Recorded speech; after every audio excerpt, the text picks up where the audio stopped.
මේ ජීවිතය ගැන ගොඩාක් පරිදි හිතන්න යන්න එපා. මොකද දන්නවද? මේ ජීවිතය කියන්නේ ඔයයි මායි අපි හැමෝම ඇවිත් යන්න ආපු පුංචි චාරිකාවක්. ඉතින් තව ටික කාලයක් යනකොට අවුරුදු ගාණක් ගියාම ඔයත් මාත් අපි හැමෝම මතකයන් විතරක් බවට පත් වෙනවා. ඕ නේද? ඉතින් මේ වෙලාවේ මගේ වීඩියෝ එක බලන ඔයාව ගොඩාක් ආදරෙන් පිළිගන්නවා. මාව බලන අලුත් කෙනෙක් නම් මාව සබ්ස්ක්‍රයිබ් කරන්න කියලා ආදරෙන් ඉල්ලනවා. ඉතින් මේ මගේ ජීවිතේ තවත් ලස්සන දවසක්. මේ වීඩියෝස් මං අරන් ඉන්නේ ගොඩාක් ආදරෙන්. ඉතින් ඔයාලගේ ලස්සන අදහස් කමෙන්ට් එකක් විදියට තියලා යන්න. මං හරිම ආසයි ඒව කියවන්න. මම මේ හදන්නේ KFC එකේ තියෙන චිකන් ගෙදර හදන්න. ඉතින් මහා අමාරු දෙයක් නෑ. ඇත්තටම ගෙදර පිරිසිදුවට රසට අපිට හදාගන්න පුළුවන්. අපේ දරුවන්ට පිරිසිදුවට රසට දෙන්න තියෙනවා නම් කොච්චර ලොකු දෙයක්ද නේද? මම මුලින්ම කළේ චිකන් ටික හොදලා අරගෙන ඒකට මිරිස් කුඩු ලුණු මේ එකතු කරන්නේ ඉඟුරු ගාලික් පේස්ට් එක. ඒක හදාගත්තේ ගෙදරමයි. ඊට පස්සේ එකතු කරන්නේ විනාගිරි චුට්ටක්. මේ ටික දාලා මේකට බිත්තරේකුත් එකතු කරනවා. ඊට පස්සේ මේක හොඳට අනා ගන්න ඕනේ. බලන්නකෝ. මේ විදිහට බිත්තරයක් එකතු කරලා ඊට පස්සේ තියෙන්නේ අනා ගන්න. ඉතින් මේ වෙලාවේ අත් ඒව හොඳට පිරිසිදුවට තියෙන්න ඕනේ. මම මේක හදන්න අරගත්තේ චිකන් ඩ්‍රම් ස්ටික්. ඉතින් මේවා ගනිද්දී අරගෙන හොඳට හොදලා පොඩි කැපුම් පාරවල් ටිකකුත් දාගන්න ඕනේ. නැත්තම් අපි එකතු කරන කුළුබඩු වල රස මස් එකට එකතු වෙන්නේ නැහැ. පිට විතරයි රසට තියෙන්නේ. ඊට පස්සේ තියෙන්නේ කැමති විදිහට ඉතින් මිරිස් 3-5 එකතු කරගන්න. මගේ ගෙදර ගොඩක් සැරට හදන්න නම් බෑ. මොකද දරුවෝ දෙන්නෙක් ඉන්නවනේ. මස් එක මැරිනේට් වෙන මං අරන් තියලා ඊළඟට මම මේ හදන්නේ මස් එක දවට ගන්න ඕන මිශ්‍රණය හදාගන්න. ඒකට එකතු කරන්න ඕනේ ගාලික් පවුඩර්, අනියන් පවුඩර්, පැප්‍රිකා නැත්තම් මිරිස් කුඩු එකතු කරන්නත් පුළුවන්. ඒ වගේම ලුණු කුඩු ටිකක්. ඊළඟට මම මේ මිශ්‍රණය හදාගත්තේ පාන් පිටි වලින්මයි. මේ විදිහට චිකන් එක ඒකේ පොඟවලා අනිත් හදාගත්ත පාන් පිටි මිශ්‍රණය දවටලා තමයි බදින්න ගන්නෙ. මෙන්න මේ විදිහට. බලන්නකෝ. ඉතින් මාත් මේ හදන්නේ පළවෙනි වතාවට. මමත් කලින් නම් හදලා නෑ. හැබැයි රසට ආවා. ඉතින් හදලා බලන්න ඔයාලත්. ගෙදර හදන ඕනම දෙයක් හදාගන්න පුළුවන් නම් පිරිසිදුවට කන්නත් පුළුවන්නේ. ඊට පස්සේ තියෙන්නේ ඉතින් ගැඹුරු තෙලේ බැද ගන්න. ඇත්තටම මම නම් එච්චර කැමති නෑ ගැඹුරු තෙලේ බැදලා හදන කෑම වලට. ඒ මොකද සෞඛ්‍ය පැත්තෙන් ඒවා එච්චර හොඳ නැති නිසා. නමුත් කලාතුරකින් මේ වගේ දෙයක් කෑවට මොකුත් වෙන්නේ නෑනේ. ඔන්න ඔය විදිහට චිකන් ටික ඔක්කොම රන්වන් පාට වෙනකල්ම මම බෙදගත්තා. බලන්නකෝ බෙදලා ඉවරුණා. මේවා ලස්සනට තිබුණා. ඒ වගේම රසටත් තිබුණා. ඉතින් ඔයාලත් හදලා නැත්තම් හදලා බලන්න. ගෙදර අයත් සතුටු වෙයි. ඔයාගේ හිතත් සතුටු වෙයි. රසට කන්නත් පුළුවන් වෙයි. ඕනම දෙයක් කරන්න අපිට හිත විතරයි ඕනි. ඕනම දෙයක් කරන්න පුළුවන්. ඉතින් මේ බලන්නකෝ හදලා ඉවරුණාම ලස්සනයි නේද?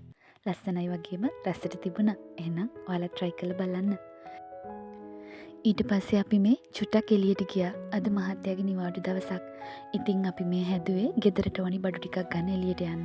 හැබැයි අපේ ළඟම තියෙන ටවුන් එකට නෙමෙයි. ටිකක් දුරට. අපි මේ යන ටවුන් එකට අපේ ගෙදර ඉඳලා කිලෝමීටර් 100ක් විතර තියෙනවා. සමහර විට ඊටත් වැඩි ඇති. ඒ වුණාට අපි යන්නේ අපි ආසම දේවල් ටිකක් අරන් එන්න. මොනවද දන්නවද? අපිට අපේ රසට කන්න අපේ රටේ බඩු ටිකක් අරන් එන්න තමයි යන්නේ. ඉතින් අපි මේ යන්නේ ඩනෙඩින් කියන නගරෙට. එහෙ තියෙන ඉන්දියන් ෂොප් එකක තමයි අපි ගන්න අපිට ඕනි කරන බඩු තියෙන්නේ. ඉන්දියන් ෂොප් එකක් වුණාට ලංකාවෙන් ගෙනන බඩු ඒ කඩේ තියෙනවා. මං ගියාම පෙන්නන්නම්කෝ. ඉතින් ඒ යන අතරමඟ පාර තමයි මම මේ ඔයාලට පෙන්නන්නේ. බලන්නකෝ. ඉතින් ඒ පාර දිග පුරාවටම මුහුද අයිනෙන් තමයි වැටිලා තියෙන්නේ. අපිට මුහුද දිහා බලාගෙන යන්න පුළුවන්. අද අහස නම් එච්චර ලස්සනට තිබුණේ නෑ. අහස අලු පාටට තමයි තිබුණේ. ඉතින් බලන්නකෝ. ඉතින් මේ වගේ ලොකු දුරක් අපි ගියාට අපිට යන්න මහා වෙලාවක් යන්නේ නෑ. මෙහි හැම පාරකම යන්න තියෙන්නේ පැයට කිලෝමීටර් 100ක වේගෙන්. ඒ කියන්නේ හයිවේ පාරවල් තමයි තියෙන්නේ.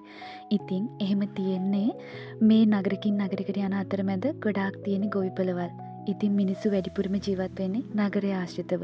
ගොවිපළවල ජීවත් වෙන්නේ ගොවිපළේ වැඩ කරන පවුල් කිහිපයක් විතරයි. ඉතින් ওই විදිහට අපි යනකොට අතරමඟදිත් පුංචි ටවුන් හම්බ වෙනවා. මේ වගේ තැනක්. බලන්නකෝ. මේ වගේ ටවුන් වල තමයි මිනිස්සු වැඩිපුරම ජීවත් වෙන්නේ. බලන්නකෝ ළඟ ගෙවල් තියෙනවා. අපි ජීවත් වෙන ෆාම් වල එහෙම ළඟ ළඟ ගෙවල් නැහැ. ෆාම් එකේ වැඩ කරන 4-5 දෙනෙක්ගේ ගෙවල් 4-5ක් තමයි තියෙන්නේ. අක්කර දහස් ගාණක් ගියාම තමයි ඊළඟ ෆාම් එක තියෙන්නේ. ඊට පස්සේ ඒ ෆාම් එකේ ගෙවල් ටික තියෙනවා. ওই විදිහට තමයි ඉතින් මෙහි ජීවිතේ. මෙහෙට ආව මුල් කාලේ මට ඇත්තටම මේ ජීවිතය ගැන ආසාවක් තිබුණේ නැහැ. මොකද දන්නවද? මේ විදිහට තනියෙන් ජීවත් වෙන්න ඕන නිසා. හැබැයි මං ඒ තනිකමට හුරු වුණා. දන්නවද? මුලින්ම මට තනියෙන් ඉන්නකොට දුක හිතුණා. හැබැයි කාලෙත් එක්ක මටම තේරුම් ගියා මං වටේට කට්ටියක් තියන් ඉද්දි ඊට වඩා මගේ හිත ගොඩාක් රිදුන අවස්ථා තිබුණා කියලා.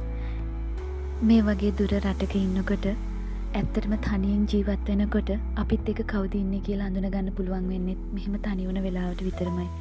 ඉතින් මං ඔයාලටත් කියනවා ජීවිතේ මොනම අවස්ථාවකවත් තනිවීම දුකක් කියලා හිතන්න එපා. මිනිස්සුන්ට Taman වගේම Taman වටේ ඉන්න අයත් අඳුරගන්න පුළුවන් වෙන්නේ තනි වුණාම විතරමයි. ඒක ඇත්තම ඇත්ත කතාවක්. ඔන්න කතාවෙන් අපි ආවා ඩනිඩින් නගරෙට. ඉතින් ආව ගමන් අපි shopping කරන්න නම් ගියේ නෑ. ඉතින් අපි හිතුවා බබාලා දෙන්නත් එක්ක චුට්ටක් ඇවිදින්න යන්න. මේ හේ තියෙන බොටනිකල් ගාඩන් එකක්. මේ ගාඩන් එකත් ගොඩාක් ලොකු එකක්. ඇත්තටම කිලෝමීටර් 10ක් 15ක් වගේ ඇවිදින්න ඇති අපි එදා දවසට. දන්නවද? ඒ වුණාට හරිම ලස්සන නිස්කලංක පරිසරයක් තමයි තිබුණේ. බලන්නකො ලස්සන මේ පරිසරය හරිම ලස්සනයි. මල් පිපෙන කාලේ නම් ඉවර වෙලා නිසා මල් නම් ගොඩක් තිබුණේ නෑ. හැබැයි පරිසරයේ ලස්සනින් අඩුවක් වෙලා තිබුණෙත් නෑ. මේ ගාඩන් එක බලන්න අපි මීට කලින් නම් ඇවිල්ලා තිබුණේ නෑ. ඉතින් අපි ටික ටික ඉස්සරහට ඇවිදගෙන යනකොට මේ වගේ ගෙවල් වගේ තිබුණා. ගිහින් බලනකොට ඒ වගේ ඇතුළේ ඉන්නේ කුරුල්ලෝ. ඉතින් දරුවෝ දෙන්නට නිදහසේ දේවල් බලන්න දීලා මමයි මගේ මහත්තයයි ඔය පේන බෙන්ච් එකෙන් චුට්ටක් වාඩි වුණා. අපේ රටේ ඇති තරම් කුරුල්ලෝ ඉන්නවනේ. ඉතින් මගේ දරුවෝ පුංචිම කාලේ ආව නිසා එයාලට මේවා හරිය විශේෂ දේවල්. ඉතින් එයාලා ඒ දේවල් බලන්න නිදහසේ ඇවිදිනකම් අපි දෙන්න වාඩි වෙලා බලන් හිටියා. ඔය පේන සුදු පාට ගිරවා එයා කතා කරන එක්කෙනෙක්. එයා ඩාන්ස් කරනවලු. එහෙම තමයි ඔය බෝඩ් එකේ ගහලා තිබුණේ. ඉතින් අපි ඒක කියවලා චුට්ටක් එයාට කතා කරලා බැලුවා. ඇත්තටම එයා හෙලෝ කියලා විතරයි කිව්වේ. ඒකත් අපි ගියාට පස්සේ. ඔය මගේ පුතා නටන්නේ ඔතන කෙනෙක් ඇවිල්ලා කිව්වා එයාට නටලා පෙන්නුවොත් එයාත් නටලා පෙන්නනවා කියලා. ඉතින් මගේ චූටි පුතා නැටුවා. හැබැයි ඉතින් එයා නැටුවේ නෑ. මේ විදිහට නිදහසේ ඇවිදින්න මගේ පවුලත් එක්ක ඉන්න මං හරිම ආසයි. ඉතින් මම ප්‍රාර්ථනා කරන්නේ හැම කෙනෙක්ටම Taman ආස විදිහට නිදහසේ ජීවත් වෙන්න ලැබෙන්න කියලා. ওই විදිහට අපි ඇවිදගෙන යනකොට ලස්සන තැන් තිබුණා. අපි ඉතින් නිදහසේව බැලුවා. මේ යන අතරතුර අපට හම්බ වුණේ ව්‍යායාම කරන්න ආපු කට්ටිය. ඉතින් ඒ ඇරුණහම මේ පරිසරයේ ලස්සන බලන්න ආපු අපි වගේ අයත් හිටියා. ඉතින් මහා ලොකු සෙනගක් හිටියේ නැති නිසා මේ ලස්සන සොබාදහම විඳින්න අපිට පුළුවන් වුණා. මේ විදිහට අපි ඇවිදගෙන යනකොට හැමදාම වගේ කැමරා කරන්නේ මගේ මහත්තයා. මගේ දරුවෝ දෙන්නා නම් මේ වීඩියෝ වැඩවලට එච්චරම කැමති නෑ. විශේෂයෙන් චූටි පුතා. එයාව අල්ලගන්න හරිම අමාරුයි. මගේ දූ නම් මාත් එක්ක වීඩියෝ කරන්න ටිකක් කැමති. හැබැයි එයාත් මල්ලිත් එක්ක සෙල්ලම් කරන්න එකතු වුණාම ඒවට එච්චර කැමැත්තක් නෑ. දන්නවද? ඔයා බලාපොරොත්තු වෙන ජීවිතේ දෙන්න පුළුවන් ඔයාටමයි. ඔයාගේ සැනසීමත් ඔයාමයි. මගේ දරුවෝ එකතු කරේ මල් ගස් වලින් වැටලා තිබුණ මල් පෙති. එයාලා ඒව එකතු කරලා උඩ දැම්මා. මහා ලොකුවට හයියෙන් කෑ ගහලා hina වුණා. ඒකේ ඇති දෙයක් නැති වුණාට සතුටු වෙන්න ඔය වගේ පුංචිම දේවල් වලින් පුළුවන් නම් මේ ජීවිතේ ඇත්තටම බර නෑ, අමාරු නෑ. අපි සතුටින් ඉන්න, සතුටු වෙන්න ලොකු දේවල් හෙව්වොත් සතුට කියන දේ අපෙන් ගොඩාක් ඈතට යනවා. Taman ළඟ තියෙන දේවල් වලින් සතුට වෙන්න පුළුවන් වුණොත් ඔයාගේ සතුට ඔයාට දුර නැති වෙයි. ඉතින් ඔයාම තීරණය කරන්න. Tamanගේ ළඟ තියෙන දේවල් වලින් සතුට වෙනවද? එහෙම නැත්නම් සතුට ගොඩාක් දුරට කල් දානවද කියලා. මතක තියාගන්න. ජීවිතය කියන්නේ දිග ගමනක් නෙමෙයි. කොයි වෙලාවෙ අපිට යන්න වෙයිද කියලා අපි දන්නේ නැහැනේ. ඉතින් ලැබෙන හැම මොහොතක්ම විඳින්න. Tamanට ලැබෙන හැම අවස්ථාවක්ම සතුටින් ඉන්න උත්සාහ කරන්න. සතුට හොයන්න Taman ළඟ තියෙන දේවල් වලින්. Tamanට පුළුවන් හැම දෙයකින්ම සතුට වෙන්න උත්සාහ කරන්න. Tamanගේ වටේ අයත් එක්ක ආදරෙන් ඉන්න. චුට්ටක් ඇවිදින්න යන්න. ඒ දේවල් වලට ප්ලෑන් කර ඉන්න එපා. ඉඩ ලැබුණ ඕනම වෙලාවක එකට යන්න. පේනවද? මම මේ කඩන්නේ කැලෑ මල්. ඒ කියන්නේ ගාඩන් එකේ හිටවලා තියෙන මල් නම් නෙමෙයි. ඒව කඩන්න බෑනේ. ඉතින් මම මේ කඩන්නේ කැලෑ මල්. මේවා කැඩුවට නම් කමක් නැහැ. මොකද මේවා කොහොමත් කපලා අයින් කරනවනේ. කැලෑ මලක් වුණත් අපි මල් වලට ආසයිනේ. බලන්නකො ලස්සන. දන්නවද? අපි ළඟ තියෙන දේවල් වලට අපිව සතුටු කරන්න පුළුවන් වෙන්නේ අපේ හිත සතුටු වුණොත් විතරමයි. ඉතින් ඔයා ඔයාගේ හිතට පුහුණු කරන්න. තමන්ගේ ළඟ තියෙන දේවල් වලින් සතුටු වෙන්න. ඒ දේවල් වලට ස්තුතිවන්ත වෙන්න. උදේම නැගිටිනකොට අපි ජීවත් වෙලා ඉන්න එකටම මුලින්ම අපි ස්තුතිවන්ත වෙන්න ඕනේ. දන්නව නේද මේ ලෝකේ ඕන තරම් අය නිින්දදිම මැරෙන අවස්ථා තියෙනවනේ. ඉතින් අපි හුස්ම ගන්න හුස්මටත් අපි ස්තුතිවන්ත වෙන්න ඕනේ. අපි බොන පිරිසිදු වතුරකට පවා අපි ස්තුතිවන්ත වෙන්න ඕනේ. මොකද දන්නවද මේ ලෝකේ ඕන තරම් ඉන්නවා පිරිසිදුවට බොන වතුර ටිකක්වත් නැති මිනිස්සු. අපි කන බත් පතට පවා අපි ස්තුතිවන්ත වෙන්න ඕනේ. මේ ලෝකේ ඕන තරම් ඉන්නවා කන්න කෑම නැති කුණු ඩස්පින් වලින් කෑමේ අහුලගෙන කන මිනිස්සු. ඉතින් ඔයාට ලැබුණ තියෙන ජීවිතේ අනිත් අයත් එක්ක සංසන්දනය කරන්නේ නැතුව ඔයා ළඟ තියෙන දේවල් ගැන හිතලා බලන්න. ඔයා ළඟ නැති දේවල් ගැන හිතන්න කලින් ඔයාගේ ළඟ තියෙන දේවල් වලට ස්තුතිවන්ත වෙන්න. ස්තුතිවන්ත වීම කියන්නේ මේ ජීවිතේ ලැබෙන වරප්‍රසාදයක් වගේ. ඔයාට දේවල් ලබා ගන්න ඕනේ නම් හැම දෙයකටම ස්තුතිවන්ත වෙන්න. දවස පටන් ගන්නකොට ස්තුතිවන්ත වෙලා පටන් ගන්න. ඔයා හැදුව ඔයාගේ අම්මට තාත්තට ස්තුතිවන්ත වෙන්න. ඔයාගේ කාරුණික හදවතට ස්තුතිවන්ත වෙන්න. ඉතින් බලන්නකො අපි ඔහොම ඇවිදගෙන ඇවිල්ලා ආපහු චුට්ටක් වාඩි වුණා. මං තමයි ඉතින් වාඩි වුණේ. මගේ චූටි පුතා නම් හරියට ගැට ගහලා වගේ. එයා පොඩ්ඩක්වත් කැමති නෑ මේ වගේ එක තැනක ඉන්න. එයා ඉතින් දඟලන වයසනේ. පුංචි දරුවෝ ආසයි දඟලන්න, දුවන්න, පනින්න, නිදහසේ ඉන්න තමයි එයාලා කැමති. ඉතින් එයාලා දුවගෙන යන නිසා අපිත් ওই විදිහට බැහැලා ගියා. බලන්නකෝ මේ ගාඩන් එකේ කන්දක් වගේ තමයි මේ ගාඩන් එක තිබුණේ. මේ කන්ද පහළට තමයි අපි බැහැලා ආවේ. මේ පහළම තියෙනවා ළමයින්ට සෙල්ලම් කරන්න පුළුවන් පාක් එකක්. එතනට තමයි මේ අපි දැන් යන්න හදන්නේ. බලන්නකෝ. ඔහොම යනකොට ලස්සන තැන් අපිට බලා ගන්න පුළුවන් වුණා. ඒ වගේම මේ ගාඩන් එකේදී අපි ආසම තැනුත් අපිට හම්බ වුණා. බලාගෙන ඉන්නකෝ. ඔහොම ඇවිදගෙන යනකොට අපිට කලින් ඉස්සර වෙලා දුවන්න ඉතින් අපි පැටව දෙන්න. මොනා කරන්නද? එයාලා නවතන්න බෑනේ. මගේ චූටි පුතා නම් හරිම දඟයි. එයා දඟ වුණේ හිට ආවට පස්සේ. ඇත්තටම එයා පුංචිම කාලේ මට මතක් වෙනකොට මට පුදුමත් හිතෙනවා. එයා මේ තරම් දඟ ළමෙක් නෙමෙයි පුංචි කාලේ. හැබැයි දැන් නම් හරිම දඟයි. හැම වෙලාවෙම දුවන්න ඕනි. එයාට එක තැනක ඉන්නම බෑ. දරුවෝ ඕනවට වඩා දඟ කරනකොට අපිට කරදරයි වගේ දැනුණට එයාලා දෙන්න නිදාගන්න ගියාම මේ මුළු ගේම පාළු වෙනවා. එයාලා දෙන්න ඉස්කෝලේ ගියාම මං තනියෙන් ඉන්නකොට මට ඒ පාළුව හොඳට දැනෙනවා. ඉතින් අර ඈතින් පෙනුනේ ගාඩන් එක. දැන් නම් මේ අපි ආවේ වෙන ලස්සන තැනකට. බලන්නකෝ එතනත් හරිම ලස්සනයි. මේ රටේ තියෙන විශේෂත්වය තමයි මේ රටේ කිසිම තැනක කුණු දකින්න නෑ. අපේ රටේ වගේ පාර දිගේ නගරවල් වල කොතනකවත් කුණු නෑ. හැම තැනක්ම පිරිසිදුයි. මොකද දන්නවද? මෙහි මිනිස්සුන්ට පුරුදු කරලා තියෙනවා පිළිවෙලට කුණු ටික බැහැර කරන්න. අපේ රටේ වගේ ටවුන් එකේ පාර දිගේ කඩවල් ළඟ කොතනකවත් කුණු දාන පුරුද්දක් මෙහි නෑ. මෙහි එහෙම කරොත් නීතියෙන් දඬුවම් විඳින්න වෙනවා. ඉතින් ඒක නිසාම මෙහි මිනිස්සු පුරුදු වෙලා ඉන්නවා ඒ දේවල් පිළිවෙලට තියාගන්න. ඉතින් බලන හැම තැනක්ම ඇත්තටම ලස්සනයි, පිරිසිදුයි, පිළිවෙලයි. ඇයි බැරි අපේ රට අපිට ලස්සනට තියාගන්න? ඇත්තටම මේ රටවල් වලට වඩා මගේ රට ගොඩාක් ලස්සනයි. ඉතින් ඒ ලස්සනට තියාගන්න නම් ලස්සන හිත් තියෙන මිනිස්සු ඉන්න ඕනේ. ලස්සන ගතිගුණ තියෙන මිනිස්සු ඉන්න ඕනේ. ඉතින් වෙනස් වෙන්න. ඔයාගේ අතින් එක කුණු බිඳක් පාරට දානවා නම් ඒක නවත්තන්න පුරුදු වෙන්න. ඔයාගේ රට ආරක්ෂා කරගන්න පුළුවන් ඔයාටමයි. අපි අපිට ආදරය කරනවා වගේම අපි ඉන්න පරිසරයටත් ආදරය වෙන්න ඕනි. පරිසරය ලස්සනට තියාගන්න පුළුවන් වෙන්නේත් අපිටමයි. බලන්නකෝ සෙල්ලම් කරන්න පාක් එකට ආවම අලුත් යාළුවෙක් හම්බ වෙලා. ඔන්න ඉතින් මාත් චුට්ටක් ඒකේ ගියාට මොකද මම නම් හරිම බයෙන් තමයි හිටියේ. ওই විදිහට චුට්ටක් සෙල්ලම් කරලා අපි ආපහු ඇවිදින්න ගියා. බලන්නකෝ මගේ දූ තමයි මගේ තාත්තගේ ආදරේ. එයා තමයි මගේ ආදරේ හොරකම් කරේ. බලන්නකෝ අතේ එලිලා යන විදිය.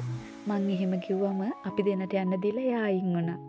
මං එහෙම කිව්වේ ආදරේට. මං දන්නවා මගේ දූ තාත්තට ගොඩාක් ආදරේ කියලා. මටත් වැඩිය. දුවෙක් වැඩිපුරම ආදරේ තාත්තට කියලා මං අහලා තිබුණට ඒක මං දැනගත්තේ මගේ දූ ඉපදුනාට පස්සේ. මොකද එයාත් තාත්තට ගොඩාක් ආදරේ. මං ඇත්තටම දන්නවා එයා මට වඩා තාත්තට ආදරේ කියලා. හැබැයි එයා මටත් ආදරේ. මට ගොඩක් ආදරේ කරන්න ඉන්නවනේ පුතෙක්. මගේ අතේ එල්ලිලා යන මං නැතුව නිදාගන්න යන්න නැතුව ඉන්න චූටි ලස්සන පුතෙක් මටත් ඉන්නවා මං වගේම. ඊළඟට මගේ බබාලා ආස වුණා මෙන්න මේ ට්‍රේන් එකේ යන්න. ඉතින් එයාලා ගිහිල්ලා නැහනේ.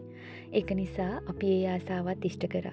බලන්නකෝ මේ ට්‍රේන් එක ගාඩන් එක වටේටම අරන් ගියා. එහෙම යනකොට තමයි අපි ආසම තැන අපි දැක්කේ. ගොඩක් වෙලාවට හොඳම දේවල් ලැබෙන්නේ අන්තිමට කියනවනේ. බලන්නකෝ මේකත් ඒ වගේ අපිට සතුටුම හිතෙන දේ අපිට දකින්න ලැබුණේ අන්තිමේදී. මෙන්න මේ තැනදි තමයි අපි එදා දවසේ වැඩිපුරම සතුටු වුණේ. ඇයි දන්නවද? මේ පේන කට්ටියට කෑම දෙන්න අපිට පුළුවන් වුණා.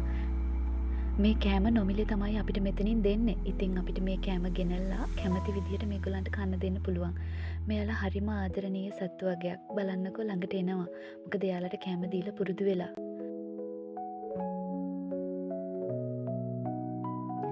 එදා දවසේ මගේ දරුවෝ දෙන්නා වැඩිපුරම සතුටින් hina වුණේ මෙන්න මෙතනදී. එයාලා හරිම ආසාවෙන් සතුන්ට කන්න දුන්නා. අපි දෙන්නත් එහෙමයි.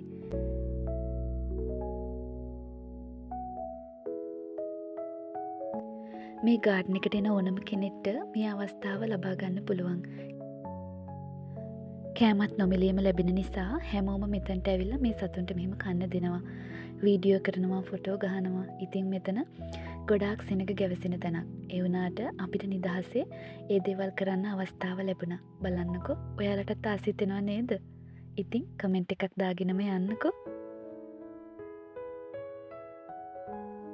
දන්නවද ජීවිතේ හරි පුදුමාකාරයි. අපේ ජීවිතවල එක එක කාල තියෙනවා. අපි එක එක විදිහට ජීවත් වුණා. මගේ ජීවිතෙත් එහෙමයි. මගේ අතීත ගැන හිතලා බලනකොට අද මම මේ ඉන්න විදිය දකිනකොට මටම පුදුමත් හිතෙනවා. මේ මම්මද කියලා.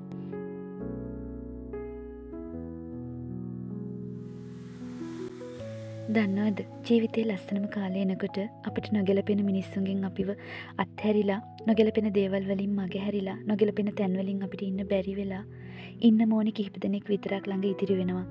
ඉතින් ඔයාටත් එහෙම හිතෙනවා නම්, ඔයා තනියෙන් ඉන්නවා කියලා හිතෙනවා නම් විශ්වාසයෙන් ඉන්න. ඔයාගේ ළඟ ඉන්න ඕනිම අය විතරයි ඔයා ළඟ ඉතිරි වෙන්නේ. ජීවිතේ ලස්සනයි කියලා දැනෙන්නේ එතකොට. සමහර කාලවලදී අපිට නැති වෙන දේවල් ගැන අපි හිතා වද වුණාට, දුක් වුණාට කාලයක් යද්දි තමයි තේරුම් යන්නේ ඒ දේවල් අපිට නැති වුණේ අපේම හොඳට කියලා. දෙයක් නැති වෙනවා නම් නැති වෙන්නේ ඊට වඩා දසදහස් ගුණයකින් හොඳ දෙයක් අපිට ලැබෙන්න තමයි. ඒක නිසා නැති වෙන දේවල් ගැන වද වෙන්න එපා. ඔයාට ලැබුණ දේවල් ගැන හිතලා සතුටු වෙන්න. දෙයක් නැති වෙනවා නම් ඒ දෙයට නැති වෙන්න ඉඩ දෙන්න. නැති වෙන දේවල් ගැන හිතලා ඇත්තටම තේරුමක් නැහැ. ඒ දේ ඔයාලට නැති වෙන්නේ ඔයාගේ ජීවිතේට ඒ දේ ගැලපෙන්නෙම නැති නිසා. ඔයාට ගැලපෙනම ඊට වඩා හොඳ දෙයක් ඔයාට ලබා දෙන්න තමයි සබදාමයෙන්ම කරන්නේ. මම බෙන්ච් එකෙන් වාඩි වෙලා කැම දෙනකොට තාරාවිකුත් අමාරුවෙන් උඩට නැංගා. බලන්නකෝ මගේ දරුවන්ට ඇති උනේම නෑ මේගොල්ලන්ට කැම දීලා. තාත්තා ගොඩක් කෑ ගැහුවා දැන් ඇති කියලා. ඒත් එයාලා ආයි ගෙනත් මේගොල්ලන්ට දුන්නා. ඔන්න ඔය විදිහට තමයි අපි එදා දවසේ වැඩිපුරම සතුටින් ගත කරේ. මගේ චූටි පුතා ගෙදර ඇවිල්ලත් කියෙව්වේ මෙන්න මේව ගැන. මේ අපි ආපහු යන ගමන් මගේ දූ මේ අනිත් පැත්තට හැරිලා කී යන්නේ එයාට එතනදි විච්ච දේවල් අර සත්තු ගැන. ඉතින් බලන්නකෝ එයාලව සතුටින් තිබ්බේ ඔන්න ඔය විදිහට. එදා දවසේ සතුටුම කාලේ ගෙවිලා ගියේ ඔන්න ඔහොම. මේ අපි ආපහු එද්දී අපිට හම්බ වුණ ලස්සන තැනක්. කාරික ගාවට යනකොට මෙතන අපි ලස්සනට දැක්කා. ඒ පරිසරය ඇත්තටම ලස්සනයි. ඉතින් චුට්ටක් නැවතිලා අපිට මේ කාලේ මතක් වෙන්න පින්තූර ටිකක් එකතු කරගත්තා. වීඩියෝ එකකුත් එක්කම. ඊට පස්සේ අපි කාරික ගාවට ආවා. ඊට පස්සේ අපි මේ යන්න හදන්නේ shopping කරන්න. ඒ කියන්නේ බබාලාගේ ස්කූල් පටන් ගන්න ළඟ නිසා ඒගොල්ලන්ට ඇඳුම් ගන්න යන්න ඕනේ. ඉතින් ඔන්න ඔය විදිහට අපි ගියේ මෙන්න මේ Kmart කියන shop එකට. ඉතින් මේ shop එකේ අපිට ඕනි කරන ගොඩාක් දේවල් තිබුණා. සුපර් මාකට් එකක් නිසා රෙදි විතරක් නෙමෙයි සපත්තු, පොත්පත් අපිට ඕනි කරන අනෙත් බඩු වර්ගත් මේකේ තිබුණා. අපිට ග්‍රොසරි ගන්න විතරයි තවත් shop එකකට යන්න ඕනේ උනේ. ඔය විදිහට අපි මේ ෂොප් එකෙන් අපිට ඕනි දේවල් අරගත්තා. ඉතින් මේ වගේ මොහොතවල් වලට අපි ගොඩක් ආසයිනේ. ගෑනු අපි කඩේකට යන්නේ ඇඳුම් ගන්නම නෙමෙයිනේ. ඒ ඇඳුම් දිහා බලලාවත් අපිට ගොඩාක් සතුටුයි. මේව නම් මන් තේරුවේ ගෙදරට අඳින්න ගන්න. මෙන්න මෙතන නම් පුංචි යුද්ධයක්. තාත්තා තෝරන සපතු දෙකට පුතා කැමති නෑ. පුතා කැමති වෙනම දෙකකට. හැබැයි අන්තිමේදී පුතා කැමති දෙක තමයි ගත්තේ. මොනවා වුණත් ඉතින් එයාලා ආසදේ අරන් දුන්නේ නැති වුණාම ඒ ගන්න දේ ඇත්තටම ප්‍රයෝජනයක් නැති වෙලා යනවා. මොකද දන්නවද? එයාලා ඒවා යූස් කරන්නේ අපි බල කරොත් විතරමයි. ඉතින් ඒක නිසා අන්තිමේදී එයා කැමති දෙකම අරන් දුන්නා. බලන්නකෝ මේ ෂොප් එක හැමදේම වගේ තියෙනවා. මේ විදිහට අපි ෂොප් එක පුරාම ඇවිදලා අපිට ඕනි දේවල් විතරක් මිලදී ගත්තා. සාමාන්‍යයෙන් අනිත් ෂොප් වලට සාපේක්ෂව මේ කේමාර්ට් එකේ මිල ගණන් ටිකක් අඩුයි. ඒක නිසා අපි අනිවාර්යෙන් මෙතනට එනවා. මොන දෙයටත් කලින් අපේ පර්ස් එක ගැන අපි හිතන්නම ඕනේනේ. ජීවිතේ පුරාවටම අපි මේ යන්නේ ආපසු හැරෙන්න පුළුවන් ගමනක් නම් නෙමෙයි. ගෙවුණු කිසිම මොහොතක් ආයෙ අපිට එන්නේ නැහැ. ඒක තමයි ජීවිතේ. ඉතින් අපි ලස්සන මතක එකතු කරන්න ඕනි. ඒව රස විඳින්න ඕනි. ඉතින් ගෙවෙන මේ හැම මොහොතක්ම සතුටින් ජීවත් වෙන්න උත්සාහ කරන්න ඕනි. ඔන්න ඔය විදිහට අපි මේ ෂොප් එකෙන් බඩු අරගෙන ඊට පස්සේ තමයි ග්‍රොසරි ගන්න අපි කිව්වාර ඉන්දියන් ෂොප් එකට ගියේ. ඉතින් මේ ෂොප් එකේ බඩු වලට පේ කරන්න ඕනෙත් අපිමයි. කවුන්ට් එකක් නැහැ. මේ රටේ ගොඩාක් තැන්වල එහෙම තමයි වැඩ සිද්ධ වෙන්නේ. ඉතින් කවුරුත් හොර කරන්නේ නැතුව ඒ දේවල් කරලා පිළිවෙලට බඩු ටිකක් අරගෙන යනවා. අපිත් ඔය විදිහට බඩු ටික අරගෙන ඊට පස්සේ අපි ගියා මගේ බබාලට බඩගිනි කිව්ව නිසා මොනවා හරි කන්න ගන්න. ඉතින් අපි ගියේ කේමාර්ට් එක ළඟම තිබුණ සබ්වේ එකට. එතනින් කෑම අරගෙන කෑම කාලා ඊට පස්සේ තමයි අපි ග්‍රොසරි shopping ගන්න ඉන්දියන් මාකට් එකට ගියේ. ඒ වුණාට මට ඒ යන තැන වීඩියෝ කරගන්න බැරි වුණා. මොකද ෆෝන් එකේ බැටරි ගොඩාක්ම ලෝ වෙලා තිබුණ නිසා. මේ තියෙන ඉන්දියන් ෂොප් එක ඇතුලේ. බලන්නකෝ අපේ දේවල් තියෙනවා. දැක්කමත් ආස හිතෙනවා. ඉතින් අපි ආසම දේවල් මේ කඩෙන් අරගෙන අපි හරිම සතුටින් තමයි ගෙදර ගියේ. බලන්නකෝ සෝයා මීට්. අපිට ඉතින් මේ සෝයා මීට් එහෙම කන්න ලැබෙන්නේ ඩනිඩින් ආවොත් විතරයි. නැත්තම් අපේ ටවුන් එකේ ඒව ගන්න තැනක් නැහැ. ඒ වගේම ටෝස්සේ මේ වගේ ඉන්දියාප්ප නූල්ස් හදන්න ඒවා ලංකාවේ දේවල් ගන්න ලැබෙන්නේ මෙන්න මේ ෂොප් එකට ආවොත් විතරයි. ඉතින් බලන්නකෝ අපිට නම් මේවා දැක්කමත් පුදුම සතුටක් තමයි හිතට දැනෙන්නේ. ඔන්න ඔය විදිහට තමයි අද දවසේ කිවිලා ගියේ. ඉතින් වීඩියෝ එක මේ ටිකෙන් ඉවර වෙනවා. මාව බලපු ඔයාට ගොඩාක් ස්තුතියි. ඉතින් ඔයාගේ අදහස කමෙන්ට් එකක් විදිහට අනිවාර්යයෙන්ම තියලා යන්න. මං ඔයාලගේ අදහස් බලන්න හරිම ආසයි. මගේ වීඩියෝ එක හොඳයි නම් ලයික් එකකුත් දාලා යන්න. ඔයා අලුත් කෙනෙක් නම් මාව සබ්ස්ක්‍රයිබ් කරන්න කියලාත් ආදරෙන් ඉල්ලනවා. එහෙනම් අදට මං නවතිනවා. ගිහින් එන්නම්.